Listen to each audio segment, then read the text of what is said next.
So where are we with this ghastly cost of living crisis? We've had double-digit inflation since August last year.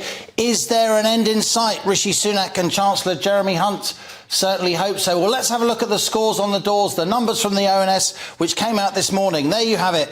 Consumer Price Index inflation in April 2023 was 8.7%. That means the average basket of goods and services last month was 8.7% more expensive than in April 2022. That's sharply down from March 2023, 10.1% inflation. So we do have single-digit inflation here in the UK for the first time in 8 months. But beyond that pretty rosy headline that the government's been citing, here is the kicker. Food price inflation last month was still 19.1%, absolutely eye-watering, and that's only slightly down from 19.2% last month. This very high food price inflation, despite the fact that wholesale food prices around the world have actually been falling, and yet we're still paying almost a fifth more for our food when we go to the supermarket and the corner shop and online than we were a year ago. So the UK now has the highest inflation in the G7, jointly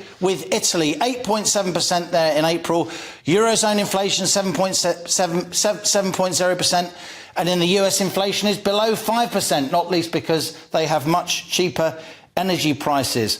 Within the fine print of the numbers, there's a concept called core inflation. This is the second round effects, the impact of wage rises on inflation. This is inflation which strips out food prices, energy prices, and other things that are variable. In April, core inflation was 6.8%, higher than in March. And this is the part of these numbers that the government doesn't want you to see. This core inflation, underlying price pressures, still the highest since 1992. And of course, that will focus the mind of the Bank of England.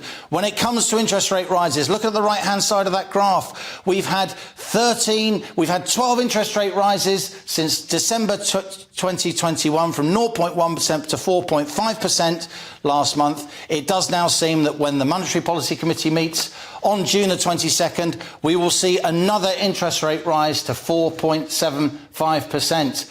Good news if you've got a big stash of savings, not so good news if you have lots of debt, not least your mortgages. So what does all this mean for us at home trying to make ends meet, and indeed for Rishi Sunak and Jeremy Hunt? It means this cost of living crisis, Andrew and Bev, this fight against inflation, it's a battle that's far from over.